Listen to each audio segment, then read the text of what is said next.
Hey guys, welcome to the channel. Today I'm here with Milo the dog, and as this title suggests, this video is going to be my January reads and some thoughts on them. This month I read 10 books, and let's just dive right in and see what I thought. Starting with my favourite read of the month, which was Legendary by Stephanie Garber. I read both Legendary and Finale this month after starting Caraval back in November.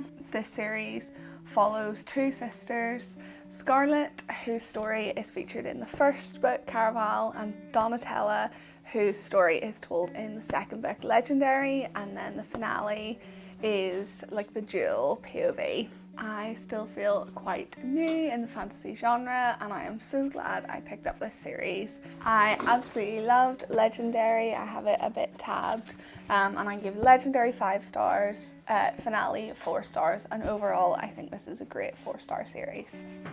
Next up is my first read of the month, which is The Cousins by Karen M. McManus. This one I tandem read, both listening to on Libby and reading from the library.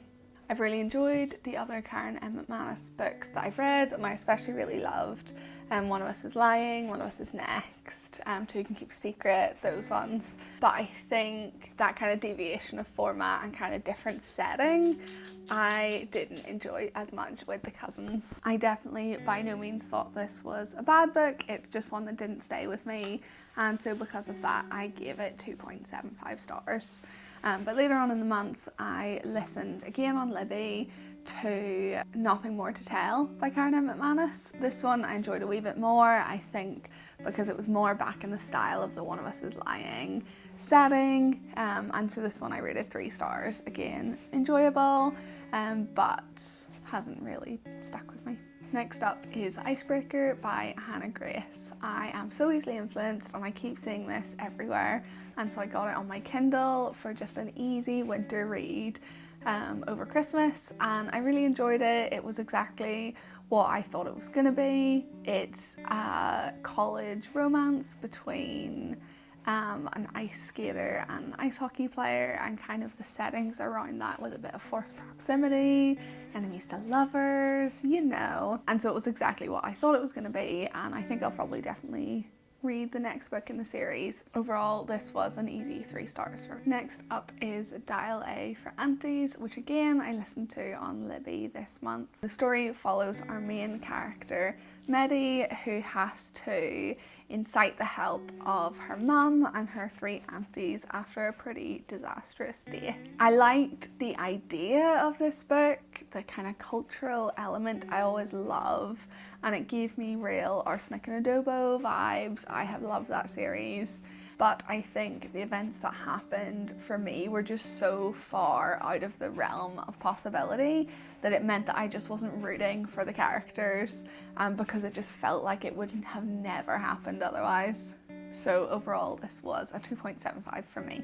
Next up is The Cruel Prince, which again I got because I am so easily influenced, and I got this on my Kindle with Prime Reading at the time. This one got a 3.5 from me. It took me a minute to get into it. Again, fantasy takes me a second to understand and build the world.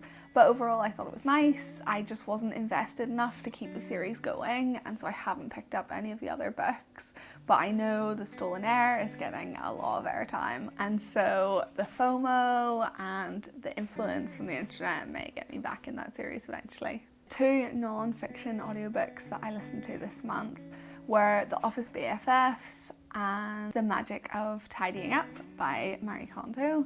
The Office BFFs I loved. Hearing it on audio narrated by Jenna and Angela was just really nice. I felt like I was having coffee with them as they told me more of the tales, and especially after listening to their podcast, I felt and was used to that style of like narrative. Yeah, I really enjoyed it overall. The Life-Changing Magic of Tidying Up was really enjoyable. Again, I listened to it on Libby. So many audiobooks I listen to that I maybe wouldn't purchase otherwise, but I do really enjoy when I know I can get them for free through the library. This book really challenged and encouraged me to kind of look at how I view the items in my home, and as someone who has far too many things and finds it difficult to often get rid of things, even if I know they don't have a purpose in this season.